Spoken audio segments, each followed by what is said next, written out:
සුබ දවසක් ඔයාලා හැමෝටම. අද අපි කතා කරන්නේ මේ ලෝකේ තියෙන බිහිසුණුම් ෆොටෝ වලින් එකක් පිළිබඳව. මේ තියෙන්නේ ලෝකේ තියෙන බිහිසුණුම් ෆොටෝ වලින් එකක්. මේ ෆොටෝ එක විතරක් නෙවෙයි.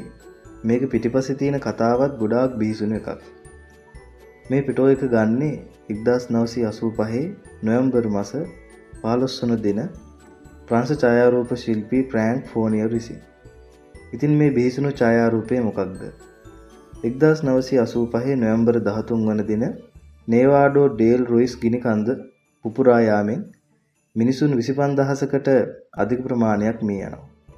මේ පිපිරී යාමෙන් ගලා ආ රොන් මඩ හේතුවෙන් 13 හැවිරිදි ඔමයිරා සැන්චෙස් මේ විදිහට සුන්බුන් අතර හිර වෙනවා.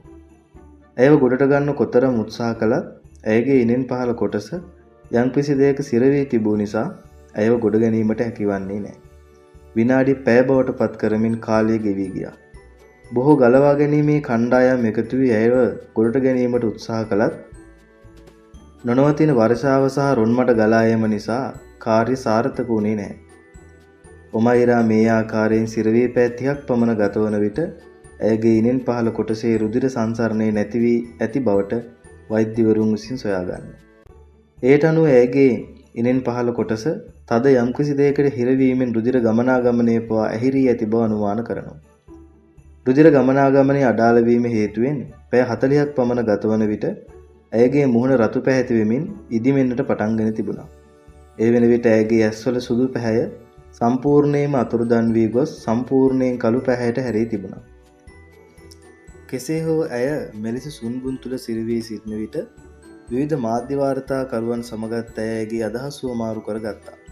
කාලයකෙමින් ගතවන විට ඇයගේ සිහිය විකල් වෙමින් පියවි සිහිය ඇයගෙන් ගිලිහී යන්නට වුණා. පැය 60කට පමණ පසු ඇයගේ අවසන් මොහොත ළඟා වන බවට තේරුම්ගත් ඡායාරූප ශිල්පී ප්‍රැන්ක් විසින් ඔමයිරාගේ ජීවිතයේ අවසාන මොහොත මේ ආකාරයෙන් තමන්ගේ කැමරාවේ සටහන් කරගත්තා. සුන්බුන් සහ රොන්මඩ අතර පැය 60කට අධික කාලයක් සිර වී සිට අවසන් හුස්ම හෙළෝ ඔමයිරාගේ දේහය ගොඩට ගැනීමටත් වර්ෂාව සහ රොන්මඩ ගලා යාම නවතින තෙක් සිටින්නට සිද්ධ වුණා.